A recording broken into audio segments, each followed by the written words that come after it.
Okay, Mr. Mayor, we're ready. Good evening. Welcome to the City of Sugar Land City Council meeting for Tuesday, January the 26th. Item number 1 on the agenda is public comment. Thomas, do we have anybody signed up? No, sir, Mr. Mayor, we do not. Item number 2, ordinances and resolutions. 2A, second consideration. Consideration of an action on City of Sugar Land ordinance number 2221. An ordinance of the City Council of the City of Sugar Land, Texas, establishing a business support program, authorizing the city manager to approve contracts and agreements in connection with the program without specific approval of the City Council if the individual contract or agreement does not exceed $250,000 and in the combined total of the contracts and agreements approved in conjunction with the program does not exceed $2 million, and setting forth other provisions related thereto. We have Elizabeth Huff, our Director of Economic Development. She's going to give us a brief presentation. Elizabeth. Good evening, Mayor, City Council. Good evening, Elizabeth. Am I good now? There you go. You're live. As a quick refresher, last week I talked to you about Ordinance 2221. The Fort Bend County approved $2 million in supplement for Sugar Land on December 15th of 2020. They expressed the purpose was to support a city business support program we've developed and have begun to implement a work plan. And our first reading was approved by City Council on January 19th, 2021. Next slide, please. As we mentioned, there were 4 buckets that we're looking to use those dollars for. We'll be doing a second round of the sweet cash to supplement the first round of the program, a business resiliency program, pop-up improvements, and then a business innovation and training. Next slide. So with that, this is the second reading of Ordinance 2221. It formally establishes the business support program and authorizes the city manager to approve contracts and agreements in support of the program up to $250,000 each, such as projects resulting from placemaking, a Sugarland movie series, continuation, and business innovation training and coaching contracts. Staff recommends City Council approve the second reading of ordinance number 2221. Next slide. Any clarifying questions for staff? Questions? Anybody? Motion to approve. Got a motion by McCutcheon. Do I have a second? Second. Got a second by Kermali. If you vote at this time, please.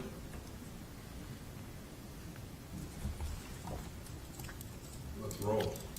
And it passes 7-0. Thank you. Item number 3, workshop. William, these are no action.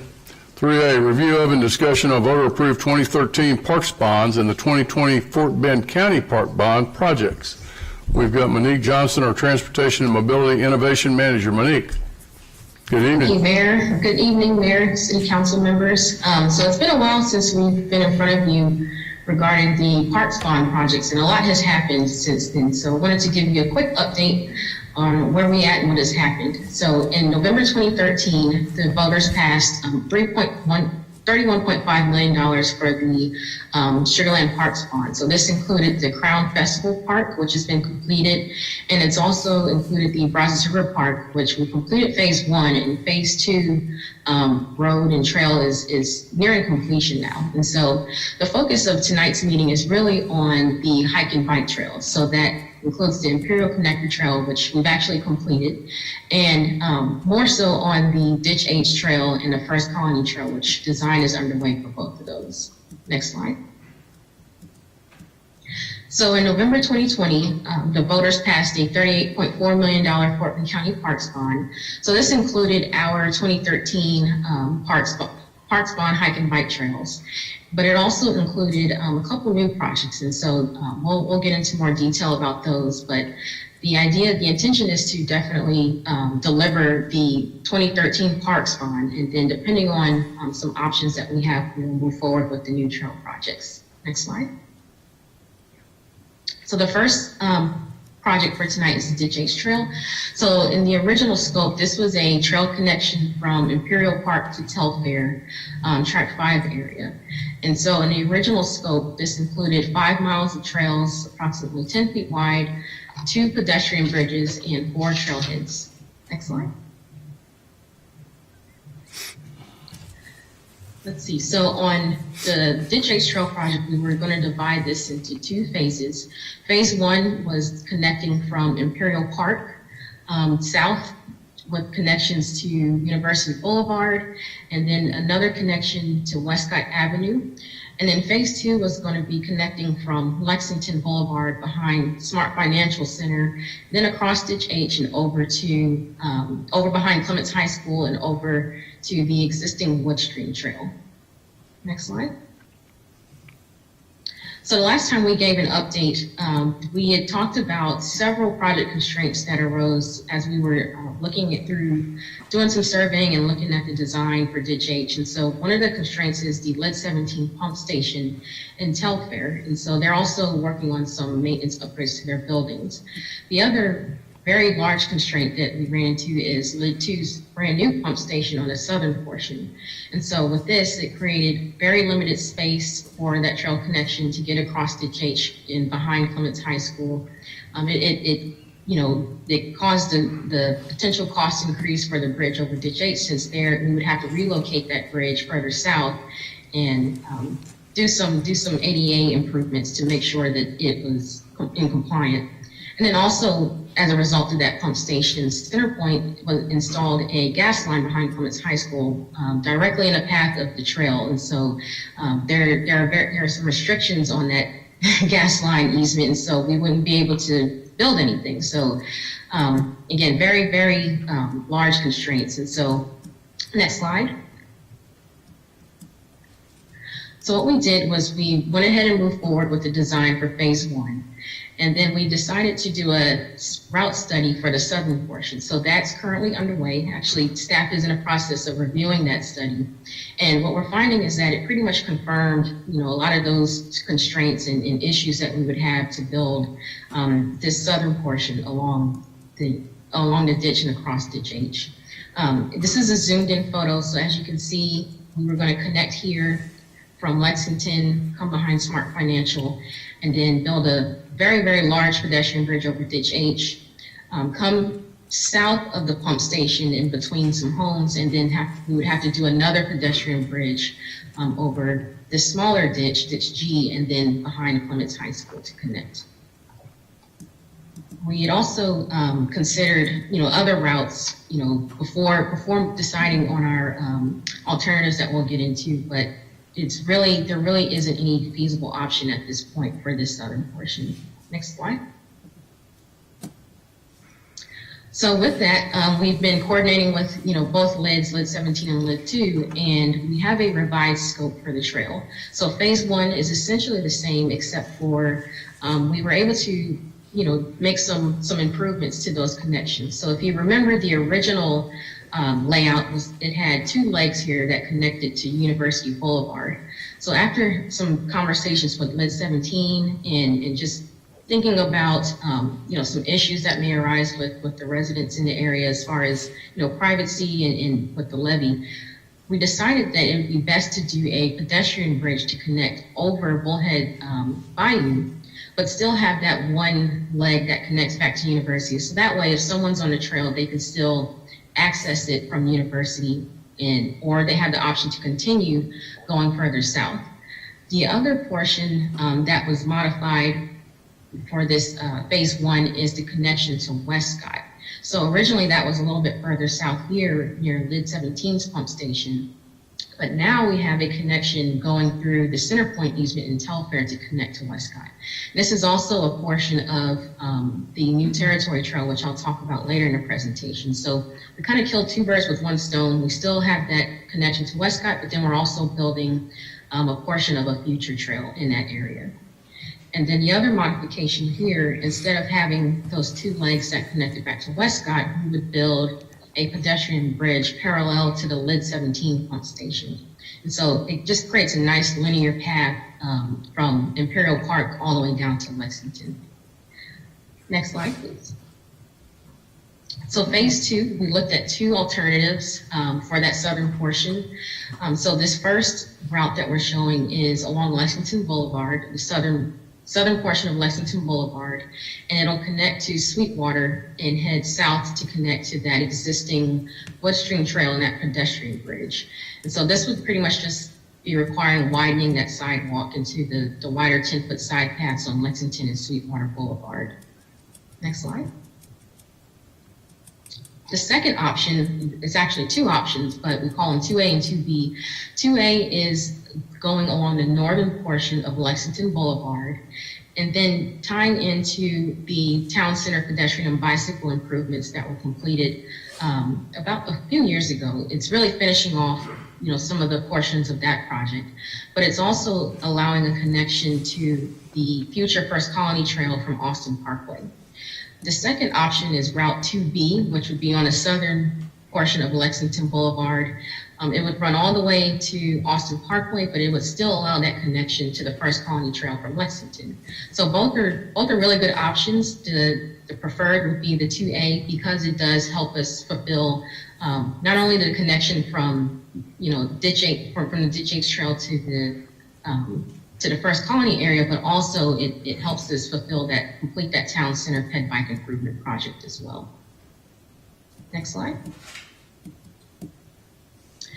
And so the estimated cost for Ditch 8 Trail is about $7.2 million.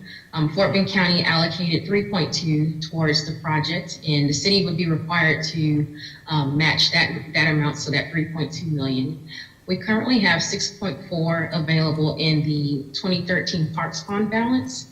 And so after we, provide our match, that leaves about half of that, so 3.2. And then we're planning to set aside $1 million for contingency, to cover the full cost of the project and any unknowns that may arise. And so with that, with the Fort Bend County share, it kind of leaves us a balance of $2.2 million that we could potentially use towards other trail projects. Now, it would be limited to trail projects, and this is only after we deliver Ditch 8 Trail. This is just an opportunity for us to do more. So, next slide. So next steps in Ditch H, completing the routing study for that trail along the southern route is underway. We'll have an extensive public engagement process with the impacted stakeholders, so that's going to involve a lot of neighborhoods, a lot of people, but we've been coordinating with a lot of the other public agencies for a while now, so it'll just get expanded to the general public. And then we're anticipating bid phase for construction fall of this year. Next slide. Monique, before we go on to the First Colony Trail, why don't we stop and get any input on the Ditch H Trail? Stuart? Hey, hi, Monique. I have a question, please. Just to clarify, on the 6-point-something million that we have left over from the 2013 bond issue, bond election, that's authorized debt. That's not issued debt, right? We don't have that in the bank right now. We can issue that debt, or sell those bonds, right? But we haven't done so. Hand it over to Jennifer to answer that. All of the bonds from this authorization, so there's nothing left to sell. And so what we're talking about is how we use these funds, which have already been issued, and they're limited on how they can be used. They have to be consistent with the propositions that were approved by the voters. Okay, just to clarify, so we actually have this money, and we're actually paying interest on the debt. Yes, sir. We issued these bonds last year ahead of the last fund election. Okay, so so it's already built into our tax rate. Using this money is not going to increase our tax rate. That's correct. This is Okay. already built in. Thank you. Carol? Yeah. Thank you, Mayor. So thank you for the update, Monique. So it's very, very disappointing that CenterPoint installed a gas line where we had planned to build this trail, because it was going to be so fabulous to, drive down through this great green belt along Ditch H and then Ditch A and connect to the Woodstream Trail, as opposed to just riding down a sidewalk while, continually crossing roads and entrances to commercial areas. Is there any way for the trail to be on the north side of Ditch A instead? So there's an existing Lid 2 facility on the north side, and they also, I believe they started with the widening, but they're widening that ditch on the north side, and so that's actually going to be a lot more narrow than what's out there. So just the fact that that facility is in the way is the barrier itself, but the fact that they're widening the ditch and there's not going to be much space on that north side, it's really not feasible to go that route. But that is something, we looked into, but with that building being there, it's just not possible. Well, Monique, I can expand a little bit. They're widening that ditch for additional drainage capacity. Right, yeah. So those slopes, they're going to try to decrease those slopes to where they're not as steep as they were. So they're likely to take, of that maintenance berm that was there, they're likely to take most of that space. So that's probably not an option. Yeah, that's what I was thinking. I thought I wanted to ask the question because it was, like I said, it was such a great idea. Now it's just going to be along a sidewalk, like I said, dodging cars while you're trying to bike along there. And so, the trail, the Ditch H Trail itself, and it's not going to be near the top of the levee. It's going to be at the base of the levee, isn't it? Or where along Ditch H is it? Along the top of it, or along the bottom of the levee?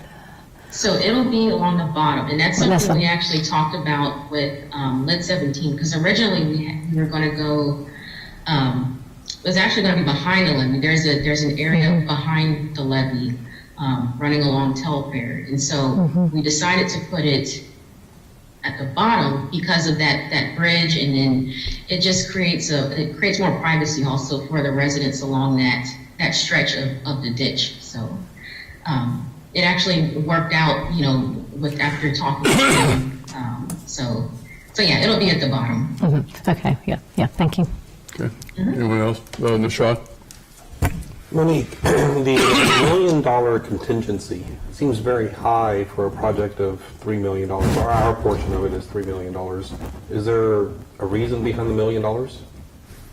Yes, so a lot of it is actually to cover the rest of that cost estimate. So the cost was 7.2 estimated, and then, with the two matching amounts, that only adds up to 6.4. So we definitely need to come up with the 800,000, based on that estimated cost. And then we have an additional 200 set aside for, right-of-way acquisition, anything that any unknowns that may come up during that process, during the construction, essentially.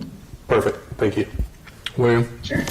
Monique, I am so glad I get to see you this evening after talking with you today, and I feel like I'm a little late to the dance here on this whole thing. As I looked at your map, I do get an image of what you guys are trying to accomplish.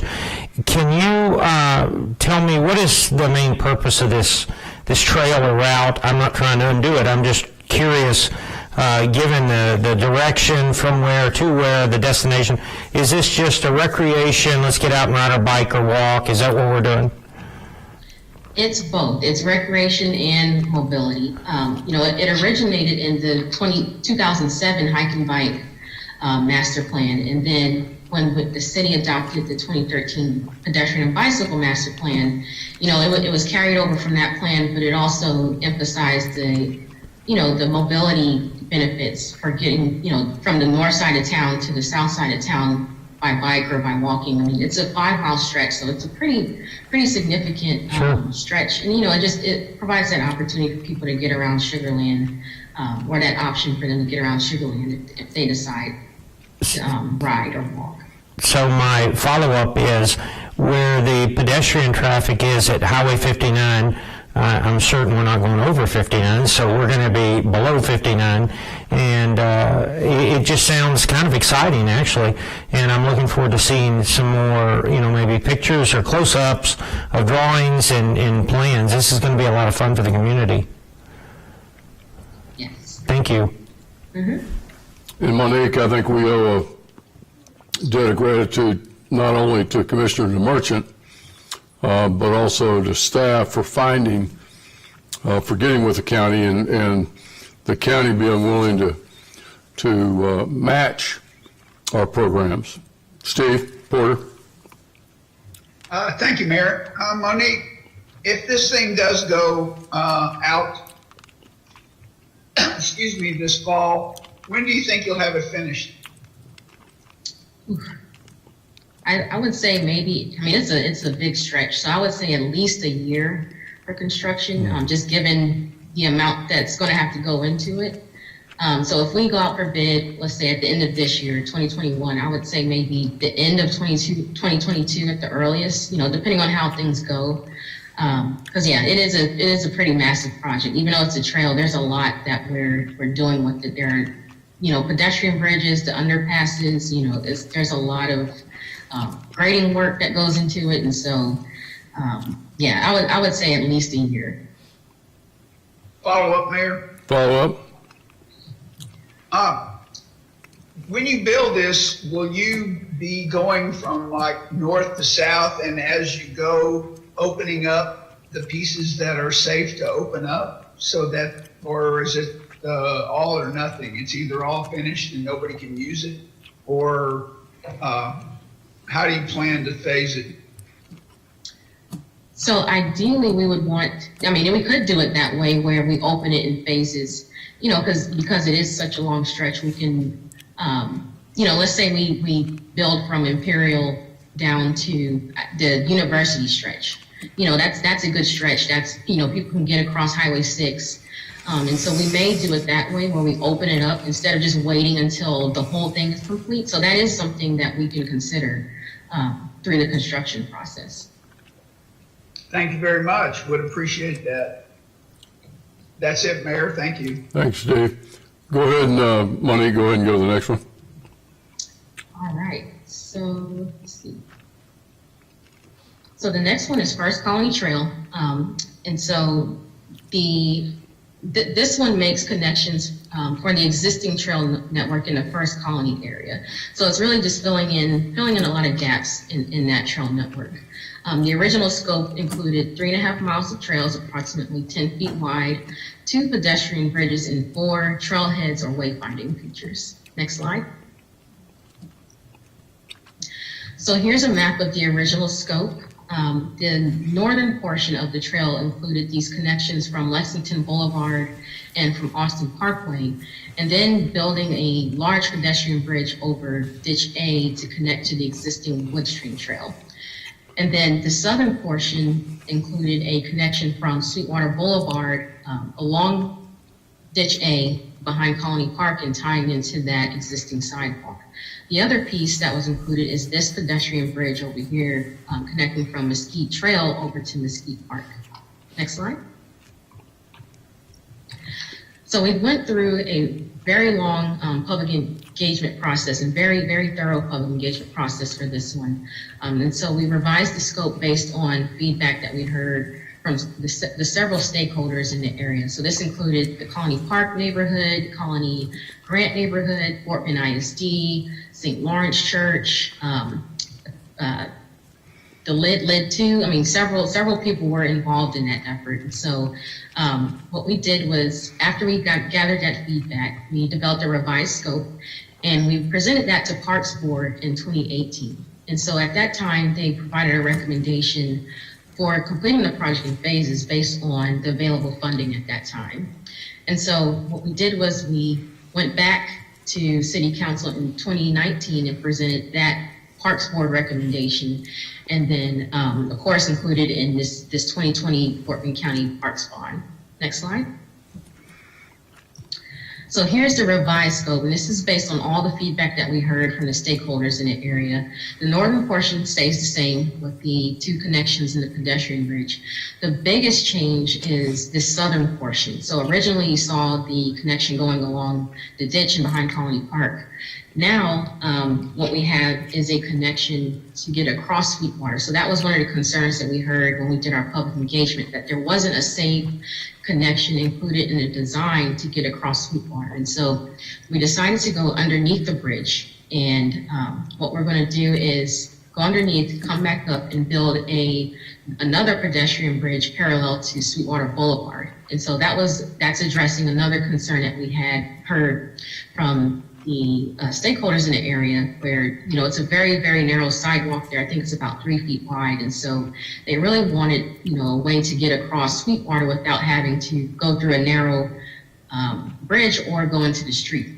And so the other portion was to widen the sidewalk on Sweetwater Boulevard. And so we heard from Colony, I think this is Colony Meadows, or Colony, I believe it's Colony Meadows Elementary, where this was the primary route for a lot of the students that walked to school.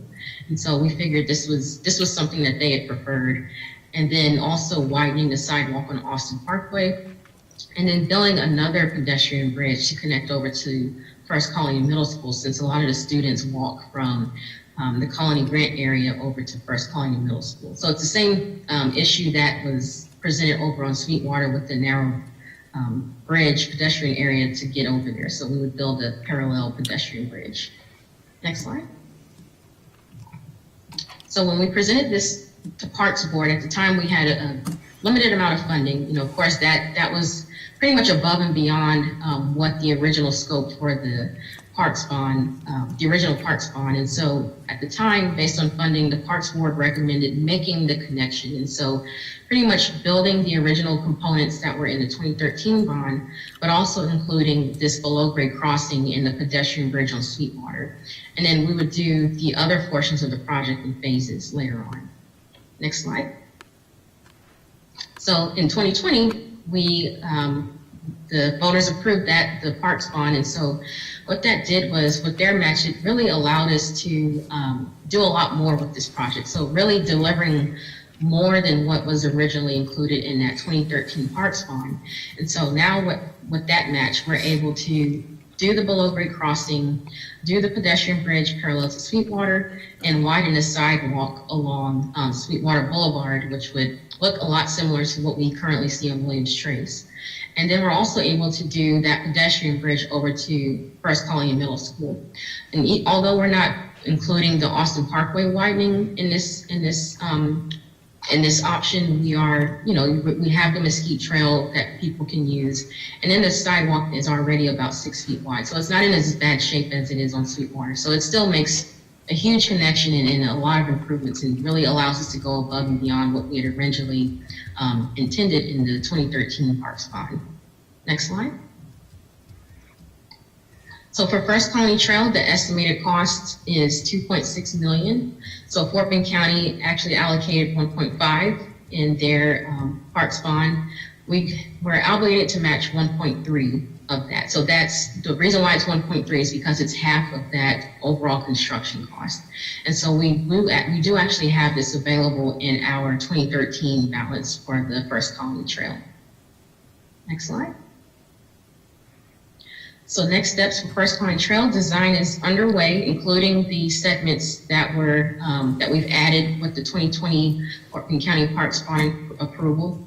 And we anticipate the bid phase for construction to begin this summer. So this one, we're actually about 65% complete with design, just adding that new pedestrian bridge to the plans, to the current contract. And with that, I'll take any questions for our First Colony Trails. Questions? First Colony. Carol? Thank you, Mayor. Out of curiosity, about how much does each pedestrian bridge cost on average? For this one, the average was about $200,000. That the bigger one that connects over to Woodstream, that's a significantly higher one because it's a much larger bridge. So that one's closer to probably between $300,000 and $400,000 for that one. Okay, thank you. Okay, go ahead. Steve, go ahead. Thank you, Mayor. Monique, I'm sure that our engineering staff has done a great job on this, but I remember back when we first envisioned Constellation Field and they found out that the water table was really pretty high.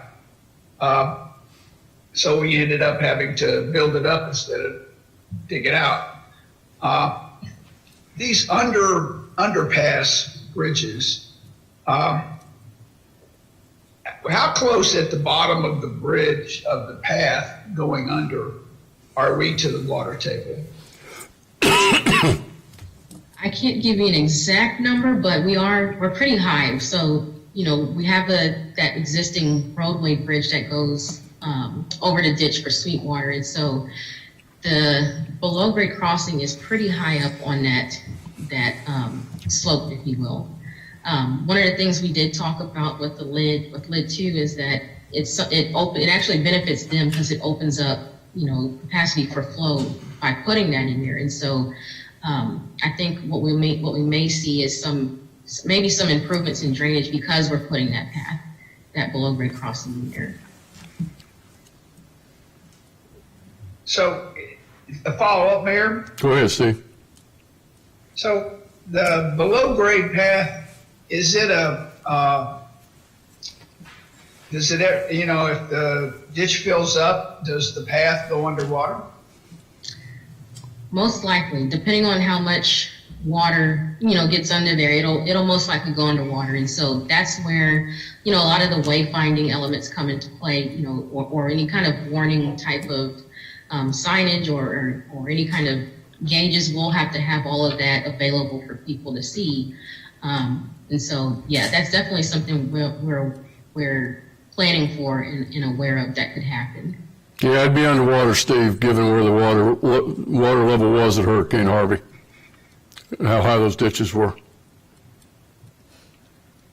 Yeah, I mean, it doesn't have to be very high, as you can tell in the people that aren't used to driving on low water bridges. It doesn't take more than 6 inches to push a car off the bridge if it's moving. And so that's just my concern. I think it's worth thinking about. William? Monique, this may be a question for you, maybe a question for council. I'm inquiring because as I think about your numbers and all the planning that goes into this and the amount of time, right now I am personally seeing an unprecedented increase in the cost of building supplies, building materials. And as these numbers come out, because I've never been a part of this before, should we reach our bid process and they look back at us and say, hey, we're 30% higher than we were, because I will tell you over the last month, building supplies have jumped 20%. I mean, it's excessive. How do we handle that as a city? I've never been around this situation.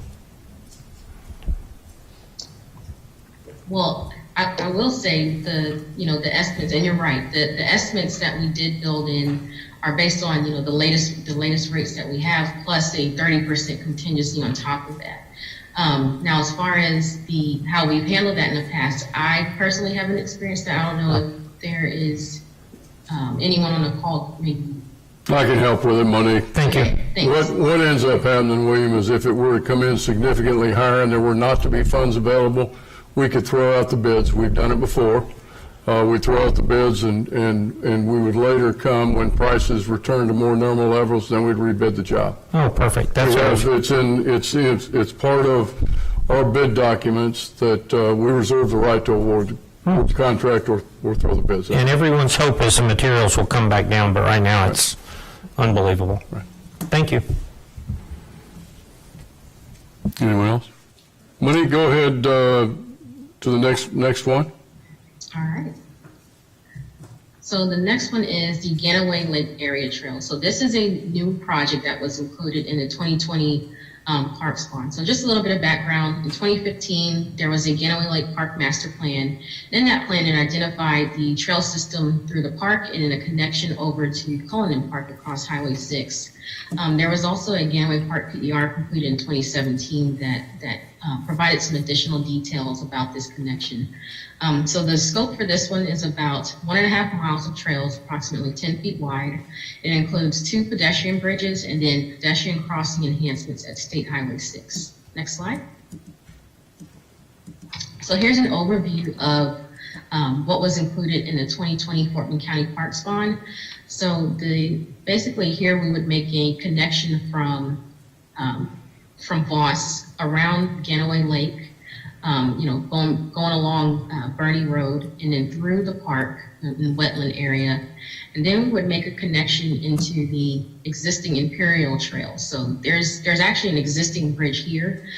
Depending on whether or not we're able to use that as a pedestrian bridge, we can. But if not, then we would have to build another pedestrian bridge here.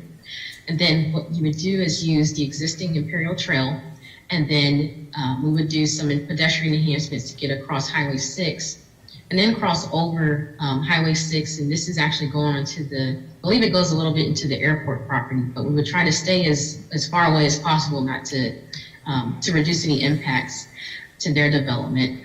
And then we would have to do another pedestrian bridge over Oyster Creek and tie into the Cullinan Park trails that are being developed. Next slide. So right now, we do not have any funding at all allocated towards this. Again, this is a new project, something that we wanted to include in the 2020 Parks Fort Bend County bond. But the estimated cost is $1.7 million. Fort Bend County allocated $800,000 towards this project, and then the city is required to match that allocation, so $800,000. The additional funds needed would be approximately $900,000. So that includes the city's match plus an additional $100,000 to meet that $1.7 million. And so, as I mentioned earlier, there is a potential balance that could be left in Ditch Yates Trail if all goes well. If we're able to fully deliver the Ditch Yates Trail project, if we're able to fully deliver the First Colony Trail project, and we're able to have a balance, then we could reallocate some of those funds towards the construction for the Gannett Lake Trail. Next slide. Monique, let's go ahead. I'd like to say before we get started, I'll go to Steve, but this was a project that Steve pushed hard for from the time he became a council member. So this is something that Steve has finally come to fruition. It took almost 8 years, but it's almost a reality. So I wanted to give a shout out to Councilman Porter because it was something that long before I became mayor, he called me as an at-large council member and said, "Hey, look, I need your support for this." Of course, he got it, and he's continued to drive it all the way through, and here we are right now, and we're getting ready to do it. So congratulations. Go ahead, Steve. You're on mute, Steve. This is kind of a long shot question, Monique. We're building a bridge across Oyster Creek within 100 yards of where you're planning to. I think the trail shows a crossing of Oyster Creek on the airport side. Is there any chance that there's some way we can participate with them and not have to do it twice? I'm not familiar with where you're referring to. You said there's a bridge being built on the airport side? On the north end of the airport, across Oyster Creek, there is some area where they have some additional navigation aids, and they had an old bridge, and it was in bad repair, so they're building a new bridge so they can get over there and take care of the grass and the maintenance of the things that are there. Don't know if there's a safety issue. It just seems like we're building two bridges where maybe one would work. Don't know. Be worth asking the question. I know I just had a CIP review this afternoon, and that bridge was on the list. So just worthwhile asking a question, I think. Jesse, you want to take that? I see Jesse. Yes, I'd like to clarify, Monique, I think the bridge Councilmember Porter was referring to is the maintenance bridge currently under construction for the airport. And yes, the bridge is almost finished, but that's definitely for airport maintenance. And we definitely need to work with airport to see if we want to provide public access through that bridge, for walking, for biking.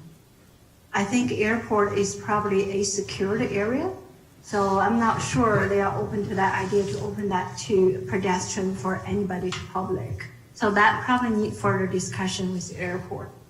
Yeah, it's worth the question, Steve. Yeah, like I said, it was a long shot, but it's worth asking. Sure. Thanks, Jesse. Anybody else? No, sir. Go ahead, Monique. All right. Last but not least is the New Territory Trails project. And so this one runs through the Centerpoint easement in Telfair. So in 2013, this was identified in the pedestrian bicycle master plan, and it provides that linear connection all the way from New Territory to the Ditch Yates Trail and the rest of the city's trail network. And so the scope for this one is about 1 1/4 mile of trails, about 10 feet wide. Next slide. And so here's an overview of the trail. As you can see, there's Ditch H is highlighted in yellow, and the red is the proposed new territory trail. So earlier when I showed the exhibit of Ditch H, we had talked about building that connection from Ditch H over to Westcott. And so a portion of that actually fulfills some of this project as well. Then we would continue through the easement, use the existing Telfair trail system to go underneath University, since we don't want to have a mid-block on University, and then continue that through the Telfair, through the Center Point easement through Telfair, and eventually tie into the existing side path on Homeward Way. Next slide. So again, there isn't any current funding set aside from the city for this one, but the estimated cost is about $1.5 million, and Fort Bend County allocated $900,000 towards this project, and so we would be obligated to match $750,000. So that's half of that, $1.5 million. So we would need an additional $750,000 for this one. So again, as I mentioned, if we're able to deliver Ditch H Trail, the First Colony Trail, and have this balance left over, we can use some of that funding to pay for this trail as well. Next slide. So next steps, again, we're looking at additional funding opportunities for both the Ganaway Lake area and new territory trails. And then once, the 2013 Parks Bond projects are completed and funding sources are identified, we'd be able to move forward with both of these projects. Next slide. This is just an overview summary of the cost of all the trails and what would need to be allocated should we have a balance left over in that Ditch H Trail Fund. And with that, I will take any questions. And Monique, we're able to do this because of Commissioner DeMerchant, which is Precinct 4, Fort Bend County, taking it forward as mobility bonds, and his support. We're able to leverage. He's going to pay basically 50%. We're going to get the addition of two bridge systems or two trail systems that we wouldn't have gotten under the 2013 Park Bonds project, and we get the effect of not having to increase the tax rate in order to do it. So those are two really critical points. Anything from the council members? Just a comment. Sometimes it pays to be patient, right? This was approved back in 2013, and here we are in 2021, and additional funds were allocated in 2020. So not only that, the savings that are there, I think it was about $600,000, Monique and Mike. Yes. I get a lot of complaints still about sidewalks. Maybe we can look to see if we can utilize some of that, because it's a trail, it's a pathway, and just if we can utilize some of that savings somewhere. But this is great. I'm excited, Mayor. Stuart? Thank you, Mayor. I know this is a funny time to ask this question, but what exactly is a side path? So the difference, okay, so we have so many definitions, but a side path is located along a roadway. That's pretty much the big distinction between a shared use path or trail and a side path. Usually a shared use path or trail is not adjacent to a road, so it's along a ditch. It's totally away from the road. But anything that you see that's directly adjacent to the roadway is typically considered a side path. Oh, and it's different from a sidewalk. It's got different dimensions and whatnot. Yes. Okay. Yeah. The Thank side path is intended for multimodal use, so bicycles and pedestrians. And sidewalks are really intended just for pedestrian activity. Right. Thank you. Mm-hmm. Thank you, Monique. Thank you. Item number 3B, review of and discussion on updates to the water and wastewater master plans. We have Karen Barr, our senior planner, Katie Clayton, our Assistant Director of Public Works. This is Water and Wastewater Master Plan. It's going to get all the engineers in the room excited. So who's going first? Katie, you or Karen? I am.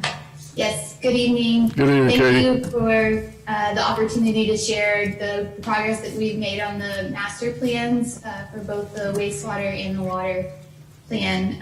Tonight, Karen and I are going to split the presentation. I will start us off and cover some of the background material as well as the objectives that we laid out for the master plan updates and the technical work to date. And then I'll turn it over to Kieran to talk in more detail about the policy specific to looking at future development in our extraterritorial jurisdiction.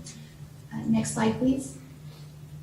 So the purpose of the workshop this evening is to give you an update of the wastewater master plan update and the water master plan amendment, as well as review some of the policy work that we've done related to extension of service for future growth areas, and get concurrence on that future service approach. Next slide.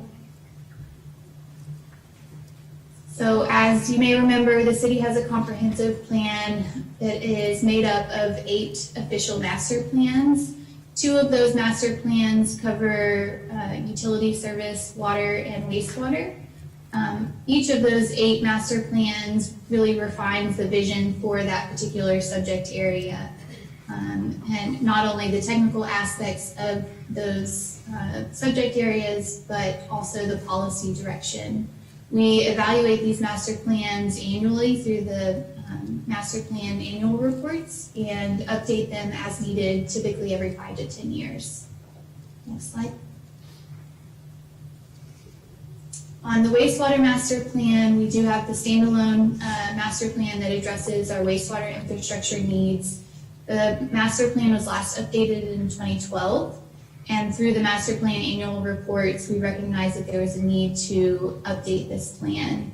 We awarded a contract to Friese and Nichols to help us with this process in March of 2019. Next slide. On the water side, again, we have a water master plan that identifies specifically the water infrastructure needs. That plan was last updated in 2015. But as we were going through the wastewater master plan update, we recognized that specifically for the areas south of the Brazos River where we have future growth opportunities, we needed to look at both water and wastewater holistically and not look at just wastewater in a vacuum. We needed to look at how we would extend both water and wastewater utilities to those areas. So we awarded a contract to amend the water master plan to Friese and Nichols in December of 2019. Next slide, please. The 4 objectives that we laid out for these master plan updates included expanding that current planning area to our ETJ, our extraterritorial jurisdiction, as well as expanding to the recently annexed areas. We also wanted to ensure that these plans were incorporating and in line with our integrated water resource plan and the asset management projects that the city's been working on. Additionally, to ensure that we focus on policy needs in these updates, specifically for growth and development and the future needs for providing water and wastewater service. And then lastly, specific to south of the Brazos area to address the service provision needs. Next slide, please. So there are a number of tasks identified for the wastewater master plan update. We won't get into the details, but they range from the technical aspects of the hydraulic modeling that we do, as well as specific tasks related to the policy review, or our current policies, as well as any future policy work for these future service areas. And as you can see with the green checks, we've made significant progress on this update, and we're coming into the home stretch. Next slide, please. Similarly, the water master plan amendment, a lot of the tasks kind of overlap where we're doing the technical modeling for the wastewater. We did a similar process for the water master plan, as well as looking at those policies for future service. Next slide, please. To give you an idea of the scope for both of these updates, the wastewater master plan map is shown on the left, and you can see that it is a full update to our master plan encompassing all 4 of our wastewater treatment plant service areas, as well as our ETJ. And then on the right side, our water master plan amendment focused south of the Brazos River, particularly where we have in pink there some area that is undeveloped currently and where our service could potentially expand to in the future. Next slide, please. So the master planning progress to date, a lot of the technical side focuses on building hydraulic models of our existing system. So for the wastewater infrastructure, this includes the collection system that's made up of the pipes and manholes for collecting wastewater from all of our customers and residents. That also includes the infrastructure for our wastewater lift stations and our treatment facilities where that wastewater is ultimately treated.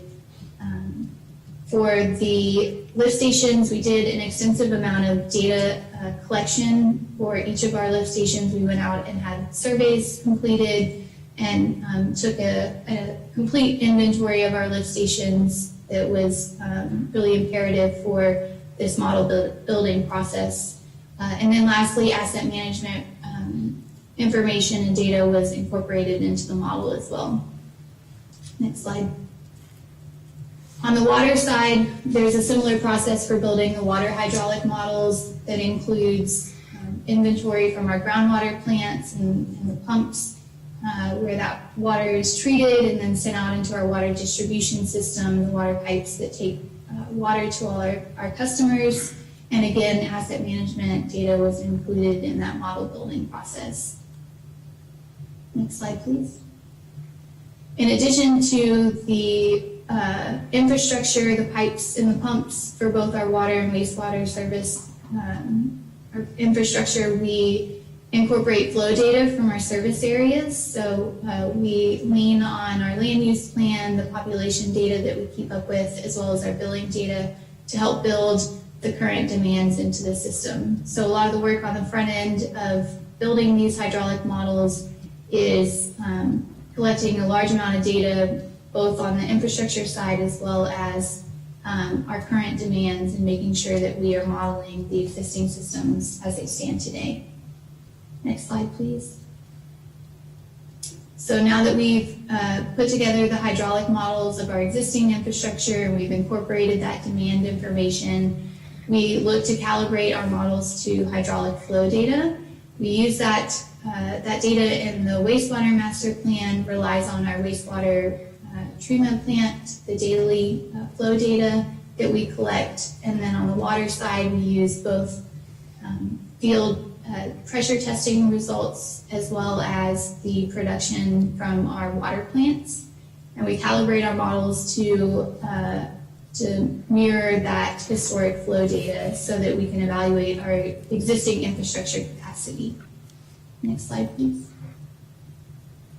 So once we have our existing system calibrated, the next step is to use that model to then look into the future. So in both the water and the wastewater master plan updates, we evaluated development projections for several different periods of time in the future, looking at 2025, 2030, and 2040.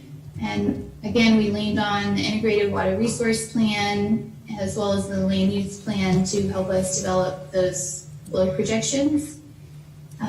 We apply that development growth to our hydraulic models so that we can then identify any infrastructure capacity concerns or new infrastructure needs for serving that development growth.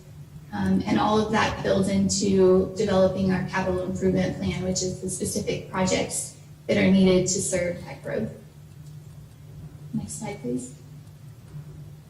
So with that, that's a lot of the technical background and the progress that we've made to date, building those hydraulic models, layering on the future growth projections, looking at the planning areas in our ETJ, as well as Great Wood and New Territory, and how we incorporated the recommendations from the IWRP as well as asset management into those models. And from that, I'm going to turn it over to Kieran to talk in more detail about the policy discussions that we've had with respect to that growth and development, and specifically south of the Brazos. Karen, before we get started with that, any questions for Katie on the technical side? Anybody? Go ahead, Karen. Thank you, Mayor. Can you hear me? Yes. So in order for us to look at these objectives, we needed to take a step back and look at the previous development practices. The city made a deliberate decision to use connection fees or use utilities to influence development quality and patterns. The city regulations and policies require connection to the public system with developer responsible for lines and capacity. And the city and the EDJ developed through master plan developments as well as municipal utility districts. They use connection fees and through development agreements to develop that capacity and that regional utility. Developers received credits, like I mentioned, for constructing this regional utilities. Next slide. So since then, things has changed. There are no large tracts left in the city or the ETJ. There's a fragmented parcels south of the Brazos River, and the city is really now unable to provide utility service due to that limited capacity. Agreements with larger tracts are highly unlikely at this time, and due to that fragmented properties in the ETJ, especially south of the Brazos. The recommendation here would mean that they would require consolidation of properties to develop master plan communities and build regional facility. Next slide, please. So given this background, as I just stated, staff explored the first policy question, and that is, should the city be the regional service providers in the ETJ? And also, should the city allow alternate service provisions? So we discussed this broadly, and we considered the next steps. So that would mean that we'll now have to develop a policy recommendation for that service provision in the ETJ. Next slide, sorry. We then took this question to council at your strategic planning retreat back in September of 2020. And we posed that question to you, and the direction received was that staff should explore and evaluate the city's role as a long-term regional service provider. So we also looked at this new role through the current review of the ongoing updates to both the water and the wastewater master plan. And we also asked another question: how would we evaluate capital improvement options for interim expansion of utility system capacity? Next slide. Another question rose as we delved further into looking at what we can do with the south of the Brazos. With this fragmentation of properties and no regional system capacity existing, how can the city serve properties there in the ETJ? And how do other cities address service provisions in their ETJ? Next slide, please. So staff then looked at peer cities. We did a benchmarking exercise, and these cities include Pearland, College Station, Round Rock, Georgetown, and Frisco. Next slide.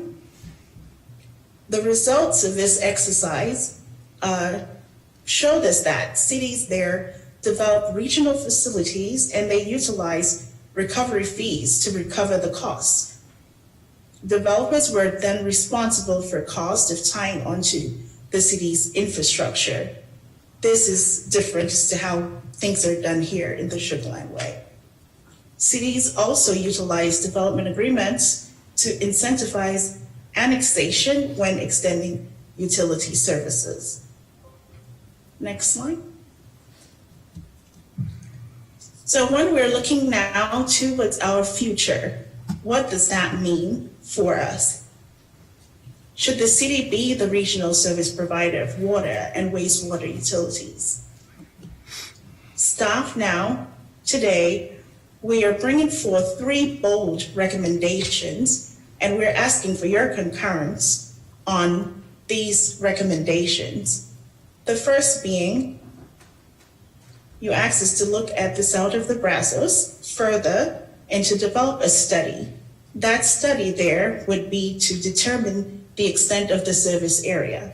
It would also look at development of capital improvement programs for new facilities.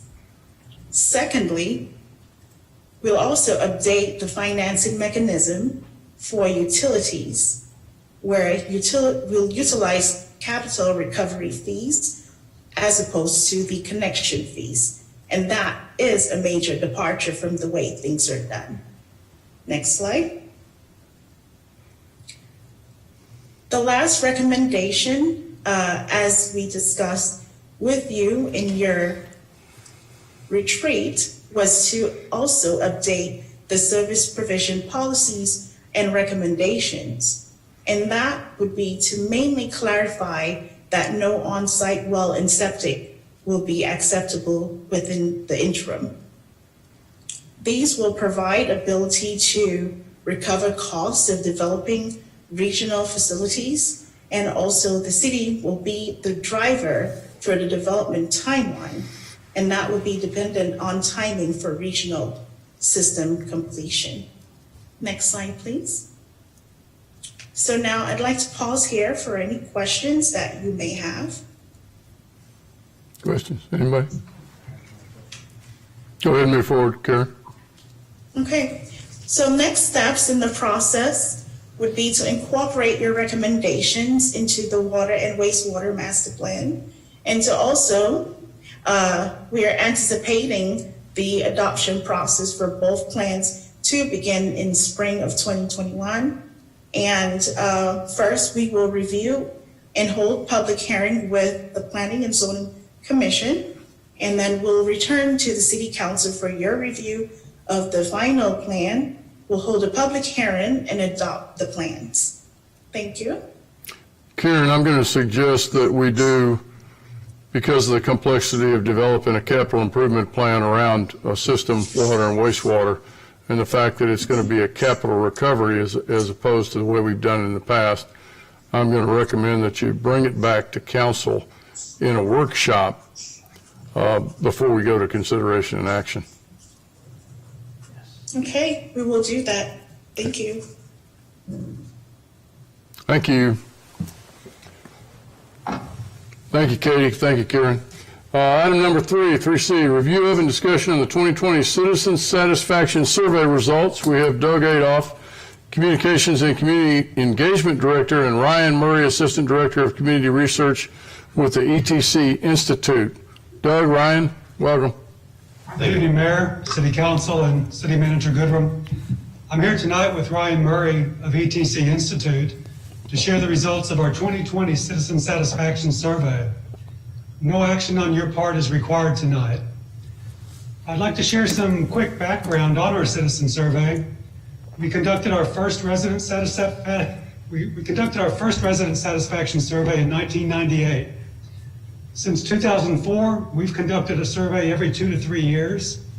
In 2015, we went through a comprehensive process to evaluate survey firms.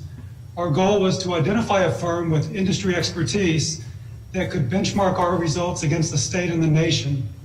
We found that company in ETC Institute. ETC Institute has administered our surveys in 2015 and 2017. Last year, we again solicited proposals from survey firms across the country, including a local firm based out of Stafford. We again determined that ETC Institute provides the best value. Their ability to benchmark the results against the state, the nation, and our peer cities really sets them apart from everyone else, and it's not even close. Next slide, please. We approved a contract with ETC last June. You may recall in 2017 that Councilman Porter asked for the inclusion of our TML peer cities in our survey results. You'll see an addition in tonight's report that includes as many of those as possible. Our 2020 survey was administered during October and November of last year. Just for context, some of the things that were occurring last year included COVID-19, economic hardships, business closures, layoffs, civil unrest, protests, police distrust, a contentious presidential election, tropical storm threats, regional flooding, and of course, difficult budget decisions. A fine time to do a survey. Yes, sir.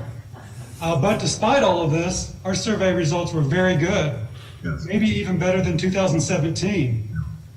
There's a great deal to be proud of in this report, just a ton of great news to share. And I don't think it's an understatement to say that you hit a real home run last year. As I mentioned, Ryan Murray from ETC Institute is here tonight. He's going to do the heavy lifting and walk you through the results of our survey. I've worked closely with Ryan on our 2017 and 2020 surveys. It's my opinion Ryan and ETC are among the best in the business. They've been absolutely great to work with. Ryan is the Assistant Director of Community Research for ETC, and he's been with the company for about 15 years. He's been incredibly accessible and responsive to our needs and done just an outstanding job for us. Next slide, please. With that, I'll turn it over to Ryan to share our 2020 results. Welcome, Ryan. Doug. Oh, excuse me. No, welcome, Ryan. Go ahead. Yeah, thank you, Mayor. Thank you, Council. It's a pleasure to be back. Too bad not in person this time. Man, I need to pay Doug to do these intros for every one of these presentations. That was just phenomenal. Thanks, Doug. I'd like to echo some of those sentiments. Doug has been a pleasure to work with. Oftentimes, municipalities assign an individual to work with us, and sometimes that person is not into the project or as into the project as I might be. So it's a pleasure and refreshing to work with Doug again, and it was great to work with him the first time. And as he mentioned, the results are just phenomenal. We can go on to the next slide. That slide is just basically to say everything that Doug already has said. ETC is kind of the leader for market research for local government organizations, and we're going to share those results tonight.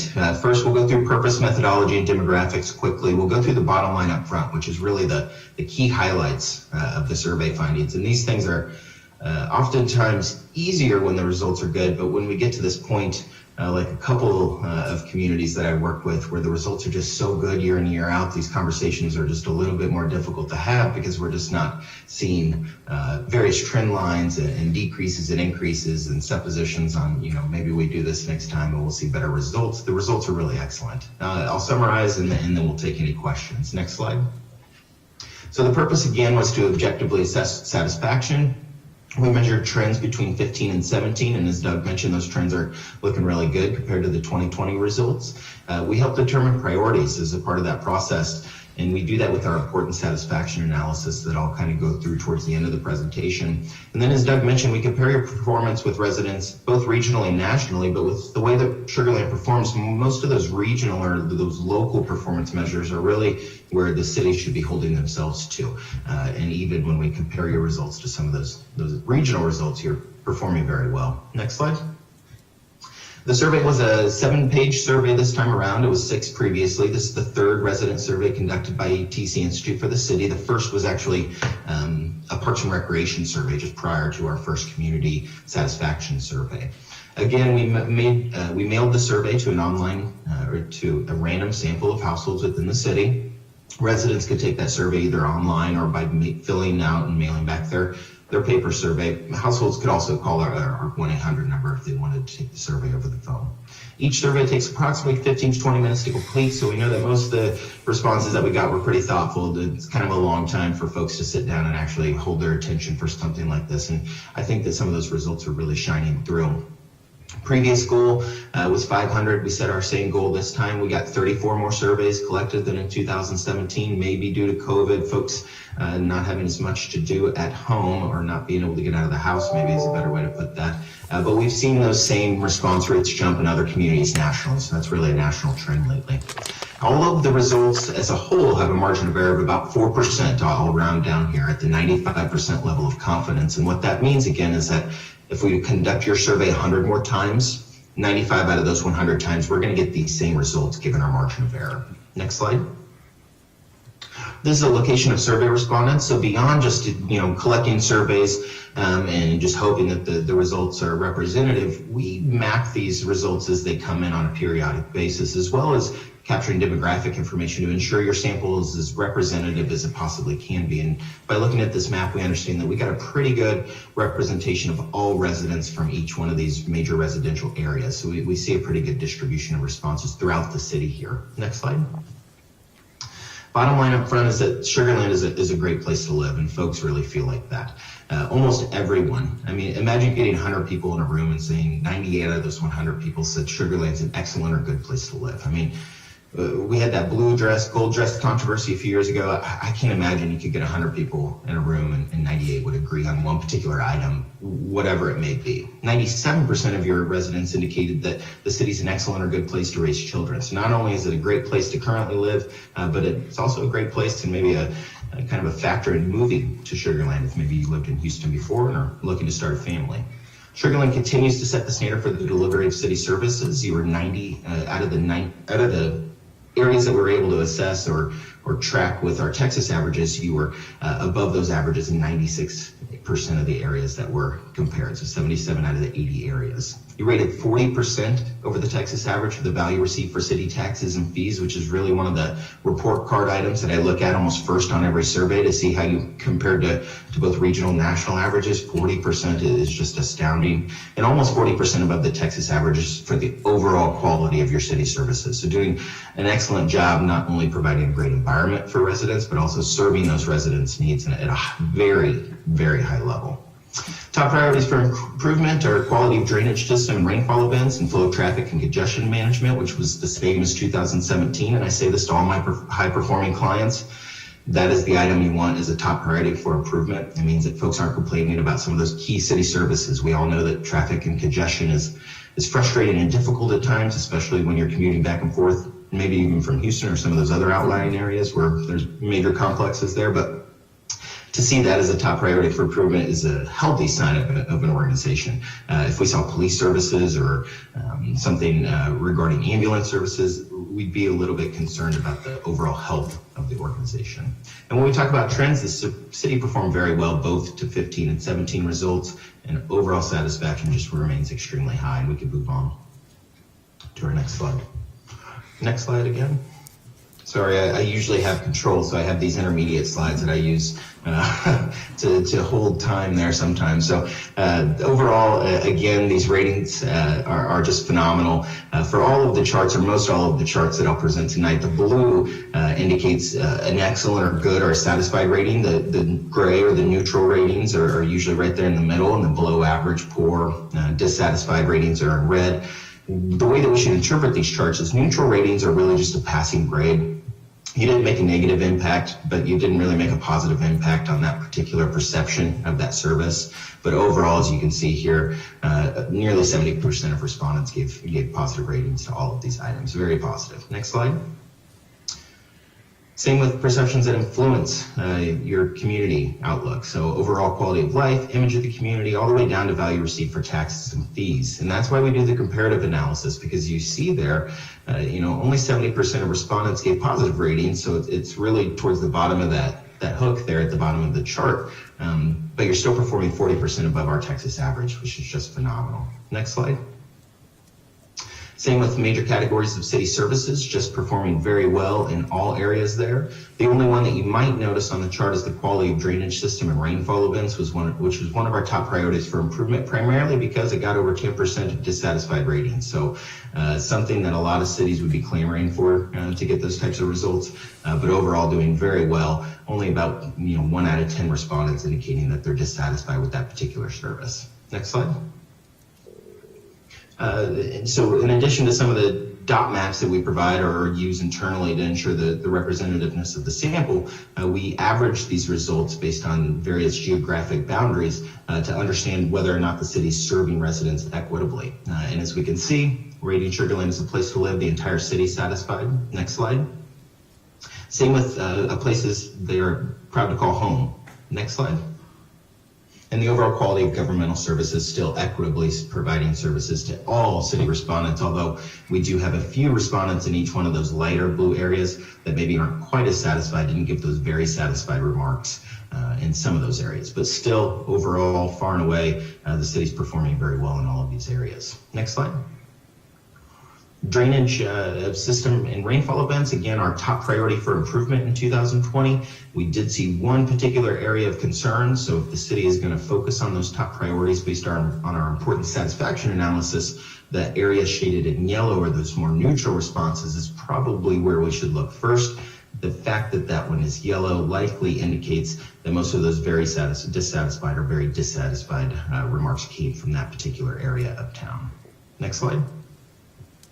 Overall flow of traffic and congestion management, again, doing very well in this one. It's a top priority for improvement. It was our second highest priority. Most of the cities doing pretty well, and that's what I meant when I said, you know, that's a sign of a healthy organization or a healthy community. Folks are complaining about something because, you know, they're going to complain about something. But overall, the key city services, the things that really make a city tick and function, aren't those items that we found to be high priorities. And even though this was a high priority, most folks in town are still pretty satisfied given the circumstances. Next slide. And we can pass on this one. This is benchmarking. So we'll go through our benchmarking, our comparativeness. So the 2020 benchmarks were a little bit different than our 2019 or our 2017 benchmarks.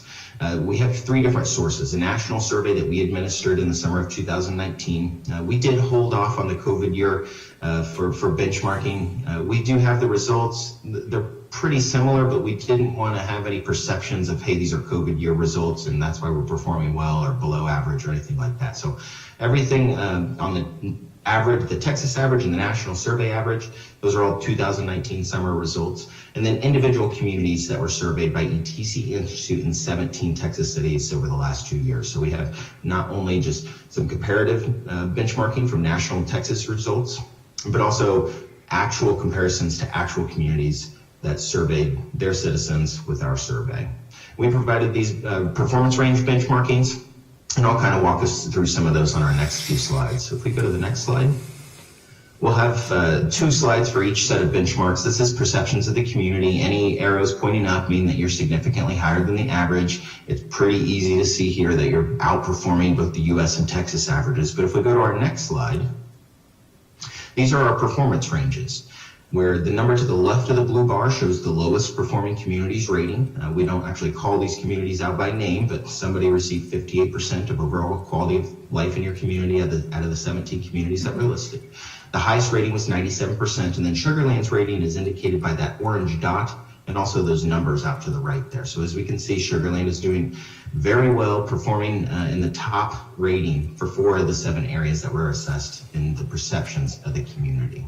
The only one where we saw a little bit of a decrease there was the quality of city government services. But as we know, we're almost 40% above the Texas average for that particular rating. Next slide. Here again, community as a whole rating the community significantly higher than all the averages. And if we go to our next slide, we'll see our performance range data. Again, received the top rating in 4 of the 6 areas that were assessed. If you really want to nitpick, there's a couple areas where you're just slightly below that top rating there as a place to work, as a place to retire. But other than that, you're performing very well. We'll go to our next slide. We'll see arrows across the board once again for the major categories of city services. I mean, everybody should just take a moment here and look at all the department directors in your city and just let them know, like, the city of Sugar Land is outperforming everybody. And then if we go to our next slide, they're outperforming everybody again. And these are surveys that we administered within the last 2 years using the same type of survey instrument, same methodology, and collecting roughly the same number of surveys from residents. So given that, I mean, the city of Sugar Land is just really outperforming everybody as a whole. The only thing that we saw again here is the quality of drainage system and rainfall events, which is again one of our top priorities for improvement. Next slide.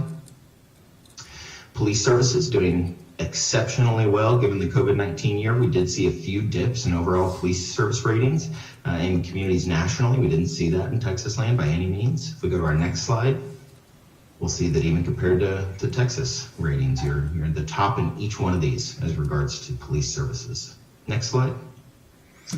Public safety fire, again, outperforming everyone. And if we go to our next slide, we'll see how we compared to those 17 communities, just slightly below the top ratings in those marks, but you did receive the top rating for fire inspection programs in your community. Next slide. Public works again, and that's what I meant when I prefaced at the very beginning of the presentation. It's difficult to talk about this stuff when the city performs so well in all these marks. Next slide. Public Works, again, received the top rating in all 7 areas assessed. So again, we should be proud of the previous slide where we saw that you were really outperforming both the national and Texas averages. But again, these are actually peer communities within Texas. Next slide. Utility services, water, wastewater, water pressure, everything well above. Next slide. Utility services, again, received the top rating in all 4 areas that were assessed. Our next slide. Parks and Recreation, this is the only area where we saw some deviation, maybe coming back to the mean here on some of these particular ratings. This is the number of walking and biking trails, youth athletic programs, ease of registering for programs, and adult programs. So more than likely not, it's programming issues within the Parks and Recreation organization. I know based on that previous workshop, it sounds like you might boost ratings over the next few years, regarding the number of walking and biking trails in the city. And it sounds like that's something the city's working on. So definitely utilize those means of communication that we'll talk about later to really let the public know what you're doing about trying to tackle some of these items that maybe you just weren't outperforming everybody. We'll go to our next slide and we'll get a little bit more context here as to how we're performing. So a couple of these items, the green bar there, I didn't really have to bring this up previously because you were so far and above it, but that green bar going up and down there on the blue bars is actually the mean rating. So this is where you do fall back to the mean on a few of these items: number of parks, number of walking and biking trails, and then those programs. So for the most part, the city's doing pretty well, and I know you're working towards some of those goals. Next slide. Public Information Services, doing phenomenal. This is one of the major steps for any struggling organization to ensure that they can get things turned around. This is a perception survey. A lot of the questions that we asked were general perceptions of the community. How do you think Sugar Land is a place to work or is a place to live or raise children? The city doesn't have a lot of impact on that, but we can use some of our communication methods, ensuring that folks have access to information or getting that information in the places that's most easily to get it, and telling them what we're doing. This is what Sugar Land's doing. These are the things that influence perceptions and then increase our overall satisfaction ratings across the board. Next slide. Doing very well here. Received the top rating in 3 of the 6 areas that were assessed. Go to our next slide. I think this might be the last one. Customer service. So if we can go to our next slide, I'd like to bring up this point on this particular slide. You received the top rating in 1 of the areas that were assessed, but saw above average ratings in all 5 areas. This is a really difficult item to ensure that we are continually seeing marks above the mean or even above the US and Texas averages, because those customer service folks are customer facing. Sometimes a customer might call and suggest that the city needs to do something. Well, maybe it's not the city's purview, or maybe that street isn't owned by the city. Maybe that's a state highway or something like that. So sometimes customers call your customer service agents, and that customer service agent has to tell them no, or sorry, sir, our hands are tied. We cannot do anything. To think about that and then to see these ratings is just phenomenal. And everybody that's customer facing at the city should really be applauded for these ratings. In my opinion, the city's really setting the standard, and I said this earlier, but you're setting the standard for the delivery of customer service, which is just a very difficult thing to do, especially with how quickly city staff responded to requests. We always hear that city government is slow, but 71%, 72 was the highest. So again, taking these ratings and putting into perspective can really help us understand how well Sugar Land is actually performing. Next slide. Trends. If you go to the next slide again. These are the notable short-term increases since 2017. There were a lot of them. So I didn't include them here. I didn't want to include a bunch of charts, but one of the things that I did want to talk about was the flow of traffic and congestion management. It's something that has been a high priority for the last 2 years. You saw a notable short-term increase in that rating since 2017. So we're actually doing very well. One of the other things that I wanted to talk about was national trends as it pertains to the perception of the leadership of elected officials. This is also a very difficult item. Same with police, where we've seen national declines in some of these ratings and communities where we wouldn't have expected them. So again, the leadership of elected officials, those folks that sitting on this meeting tonight are doing a phenomenal job. So not only is it department directors all the way to public-facing employees, but even your elected officials are seeing above average and increases in their satisfied ratings. Some of these other items on the list: ease of registering for city programs, how quickly fire personnel respond, the city's a place to retire. That was one of those items where we were a little bit below average. previously. Leadership of city manager, just all across the board, we're seeing increases. If we go to our next slide, we'll see some of our increases since 2015. Again, customer service, flow of traffic. And then I know that the city's ending their household hazardous waste disposal service, but we have seen increases actually in the satisfaction with that particular service. And then again, leadership of city manager and elected officials. And if we remember in 2015, we were ramping up to another contentious presidential election as that was getting ramped up during that year. So again, just to think about the context at which these surveys were taken, we would suggest that the trends, leadership of city manager and elected officials, we would suggest that those items would see lower ratings given the time frame that the surveys were administered in, but we're just not seeing those trends in Sugar Land. Next slide. We do have a few notable decreases, but these were about the extent of the decreases. So in customer service, accuracy of information or census given, again, unlikely that it's a problem in the city that customer service folks are giving wrong information. It's likely somebody didn't like the information. Condition of sidewalks in neighborhoods, always a difficult item to make sure that you're maintaining those. And then condition of street drainage, kind of going right along with one of our top priorities for improvements. Since 2015, we saw a few other items, adult and youth athletic programs. Those were top priorities for Parks and Recreation, codes and ordinances, senior citizen programs, street drainage again, and then the visibility of policing commercial retail areas. So just a few decreases. I wouldn't think that this is anything of a major concern, but definitely something you might want to take a look at the maps on, see if you see any definite delineation in between some of the ratings between areas. But for the most part, Sugar Land is performing very well and shouldn't concern themselves too much about a few of these tiny decreases here. Next slide. Priorities for investment. Next slide. This is something that we included in our previous presentation. What do you think are the most significant issues facing Sugar Land in the next 5 years? Traffic. This is kind of an always, this is something that always occurs in high-performing organizations. Folks think that there's too many people. That's a good thing. The city's drawn families. It's drawn new people to their city, so that's a great thing. But along with that goes with sustaining and managing population growth. So those appear to be the two top concerns for respondents. Again, just letting folks knowing what the city's doing to prepare for that. Let folks know, hey, we know that Sugar Land is growing. This is what we're doing to help mitigate some of those obvious things, traffic and population growth. This is what we're going to do to help that. Crime prevention and public safety, definitely something that is always going to be at the top of a list when we're talking about any kind of future problems or anything like that. And then flooding and draining, again, going right along with our top priorities for improvement, which we should see on our next slide. So in addition to asking the satisfaction responses from each of these particular items, we asked respondents to indicate which three should receive the most emphasis over the next 2 years. We do this because we know that folks can either understate or overstate their levels of satisfaction for particular items. If an item received very high levels of dissatisfaction, on the outset, we would assume that we need to increase service levels in that particular area. But in reality, we need to understand which one of those items are really most important to respondents. So this is the three major categories of services that residents should receive the most emphasis. As we see here, flow of traffic and congestion management and quality of drainage system and rainfall events were a couple of the highest rated items in importance. And if we go to our next slide, we notice that they received some of the lowest levels of satisfaction, which is the reason why they are the top priorities for improvements for this year. This is portrayed a little bit differently in your report, but still the same idea. I like to color code things just to give a different perspective to the ratings here. The two items in red are obviously those top priorities for improvement. The item in yellow are one of those items that I feel like if we don't tackle that item, if we don't increase our level of service in that particular area, we will see satisfaction continue to drop while importance will likely not fall.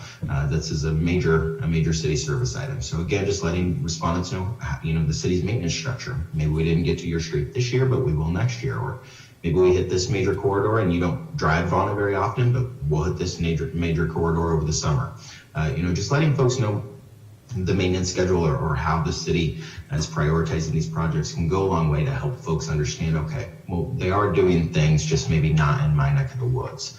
All the items in green are those items where you're performing just a above average, below average importance, which means that we should just maintain our current levels of service. But those items, those 3 items at the top, we should do our best to try to increase service levels in those particular items, primarily because of how important they are, but also because the satisfaction is just slightly below average in those 3 areas. Next slide. Are there specific locations where traffic congestion is a concern? We basically had the same responses as we did in 2017. It was that US 59, Highway 6 corridor, and then the second most common response. We had about 108 out of our 540 responses, the Highway 6 corridor. So folks are really concerned about that particular area, and since we do know traffic congestion is a top priority for improvement, these really should be the areas that we're focusing on first for any service level increases. Next slide. This is public safety services. We're doing very well in this area. Visibility of police in neighborhoods was one of the main concerns. We did see a decrease in the visibility of police in commercial and retail areas, but that area that just isn't as important to respondents as making sure those police are visible in their neighborhood specifically. It's not a high priority for improvement, but again, it's an area where I feel if we don't increase satisfaction, we might see that become a high priority for improvement in future surveys. Next slide. Public works and utilities, condition of sidewalks. We talked about that earlier. That's one of the main problems as it relates to public works and utility services. And again, another perceptions item, another item, I believe, communication and steady communication about what the city's doing to tackle that issue can really go a long way. Condition of street drainage, along with our top priority for improvement overall, and then on-street bicycle infrastructure, which is, I've been to Sugar Land a couple of times. I'm surprised people are getting out or wanting to get out on their bikes in Sugar Land necessarily. But next slide.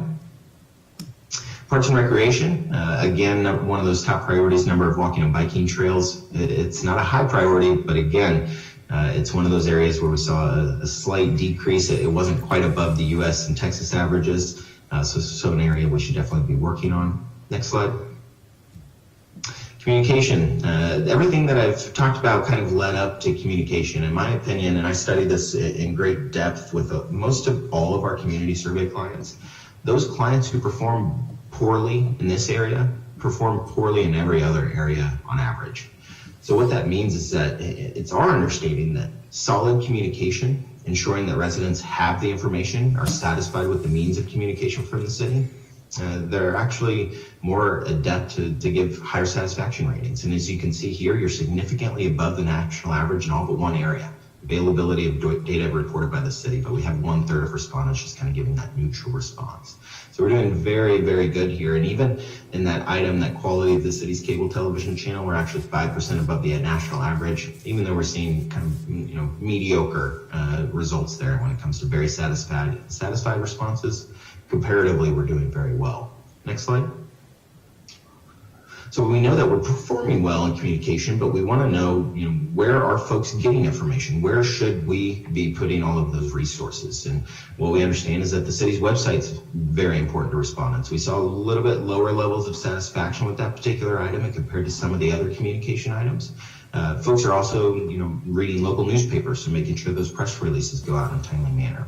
Maybe working with HOAs. I know that our local community, and I'm not sure if this is the same way in Sugar Land, but our local community has basically an HOA liaison that goes to the city and works with the community development director. So each HOA in our community basically has a voice at the city, and then they bring that information back to everybody within the HOA. And then next door is one of those other areas where we're seeing a lot more cities developing accounts, neighborhood accounts, and actually being really active in that particular area. If we go to our next slide. Are you aware of the city's social media channels? So we know that a lot of folks aren't aware. So what we should be doing is focusing on those areas where we know residents are using the communication sources and not neglecting the other areas, but really putting our eggs in those baskets that we know are most effective. Next slide. On which of the following social media outlets do you follow Sugar Land? So we know Nextdoor is really far and away, even above Facebook. Nextdoor is really one of those communication sources that's becoming more and more popular. It's not inundated with some of the other social media aspects that Facebook is, and Nextdoor can actually be a really effective means of communication at a very micro level for communities, and something that all cities should really be exploring here into the future. Next slide. So in summary, I gave you excellent results. The results are just very good, and it makes it difficult to kind of set up a narrative of, hey, here's the problem areas, and then here's how we tackle and fix them. Really what the city of Sugar Land should focus on doing is taking some of those high priority items based on the importance satisfaction analysis and seeing how much better we can do in those particular areas. The city's really setting the standard for the delivery of all city services. When we looked at those performance ranges, which we don't deliver to all clients, that form of analysis is really in depth. It really means that a community is interested to see how they stack up. You know, they aren't afraid of some of those results. So the fact that Sugar Land requested that and we were able to provide those with 17 communities that we'd surveyed over the last 2 years, and to see the results just far and away from most of those ratings, most certainly the mean, just means that Sugar Land is really just performing at such a level that we feel like we should always give a warning to these communities. You know, these results are so good that we should not expect them to stay this good. You know, after 2017, I kind of thought in 2020 that we wouldn't see results like this. I'm going to say the same thing for 2022 or 2023. I wouldn't expect to see us breaking the barriers here from our previous results. I'm not going to say that we're going to have a ton of significant increases from 2020. I think that the city might prove me wrong in that area, but what we should understand is that you don't. The city's still performing very well, and what we'll do is we'll take a deep dive into those comparative advantages that you have and understand that maybe we saw slight decreases in a few key service areas, but overall the city's still performing very well. With that, I'll take any questions. I'll let Doug kind of take us out here. Questions? Yeah, I'm gonna jump in real quick before we take those questions, Ryan, and just cover next steps real quick. The next steps are pretty straightforward. The complete survey has been shared with every city department and office for planning purposes and the evaluation of city services. We're obviously pleased with the results, but the intent of the survey is to identify areas that we can improve, and there are definitely opportunities for that in this survey. An example of this was the recent decision to release rehab funding to address sidewalks. This was a specific item that clearly showed up in this year's survey. You're all aware that we're moving forward aggressively with mobility and drainage projects. The survey clearly supports your decision to front load these projects in our Go Bond implementation.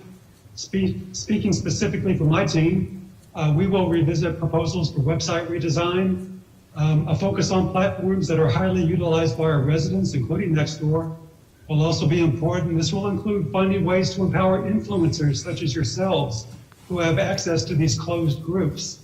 And my team will continue to grow our HOA program through new initiatives such as more robust listservs that will expand our digital newsletter offerings. Examples from follow-up from past surveys have included things such as a stronger focus on park facility registration and efforts to improve customer service through the launch of 311. Starting immediately, we will begin sharing the results of the survey with our community. In addition to posting the complete survey to our city website tomorrow morning, we will promote the survey results using all of our communication platforms. Next slide, please. And with that, Ryan and I are both available to answer any questions you may have. Carol? Thank you, Mayor. First of all, I'd just like to thank city staff for all of your very hard work, which has resulted in these high satisfaction survey results. We very much appreciate that. So we've just got a question. So we had 544 responses. So how many households were, contacted about the survey? So in other words, what was the survey response rate? Yeah, approximately 20%. There were about 5,000, or excuse me. I'm sorry. You caught me off guard there. Let me look into that and I'll email Doug back. But it says about 20. It says about 20%. About 20%. That's fine. 20% response. Okay, that's fine. That's good. So okay, and so how do you determine what the margin of error is? You said that it was plus or minus 4.2% at a 95% confidence level. So how do you actually calculate the 4.2% number? Yeah, so the margin of error is calculated at the 95% margin of error using a formula, basically. So we put in the expected household population of the city, the number of surveys received, and it outputs our margin of error. Okay, thank you. Anyone else? Mike, I think, what I took away from. Steve has more. Oh, I'm sorry, Steve, go ahead. Thank you very much. Same question every survey, Doug. Any chance to get it a little finer in terms of the concerns by district? Yes, sir. We did include some maps in the survey that may help with some of the geographic locations, and I will work with Ryan to see if we can provide that level of detail for you. Thank you very much. You're welcome. How many council districts are there? There are Is that right? four, 2 at large, and the mayor. All right. Mike, it seems, first of all, Ryan, Doug, thank you for the pretty upbeat report. Mike, it seems pretty clear, drainage, sidewalks, parks, trails, and some work to do in public safety and congestion. I mean, those are kind of the big ticket items. I think we're providing significant focus right now in drainage on sidewalks, parks and trails were part of the presentation tonight. And then we continue to work in congestion. So it's just more and faster.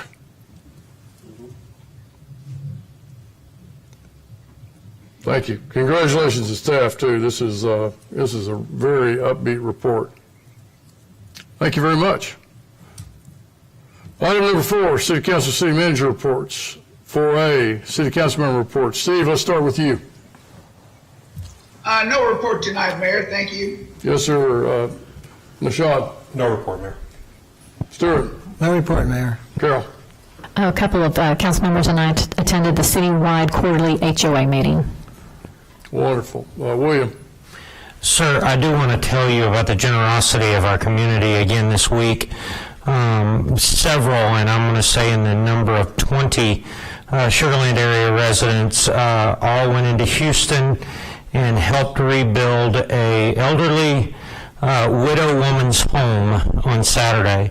And to be a part of that is just fabulous, because these are all people from our local community that just have such a great heart for the greater community, and it was really fun to be a part and a witness to that.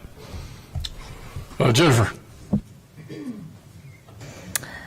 I also attended the quarterly HOA meeting, virtual, with Councilmember McCutcheon, and also we had a grand opening for Right Mentality here in Sugar Land. It was a very nice event. It is a mental health therapy business that relocated to Sugar Land, and they were so happy to be here. It was a very nice event. Thank you, Jennifer. No report from me. Item number 4B, City Manager report. Michael. No report. Okay. Do we have a motion to adjourn at 7:14? Got Miss Carol McCutcheon. She's on top of it, man. She jumped out there. She didn't let him. That's right. All right. You said 7:20. You said.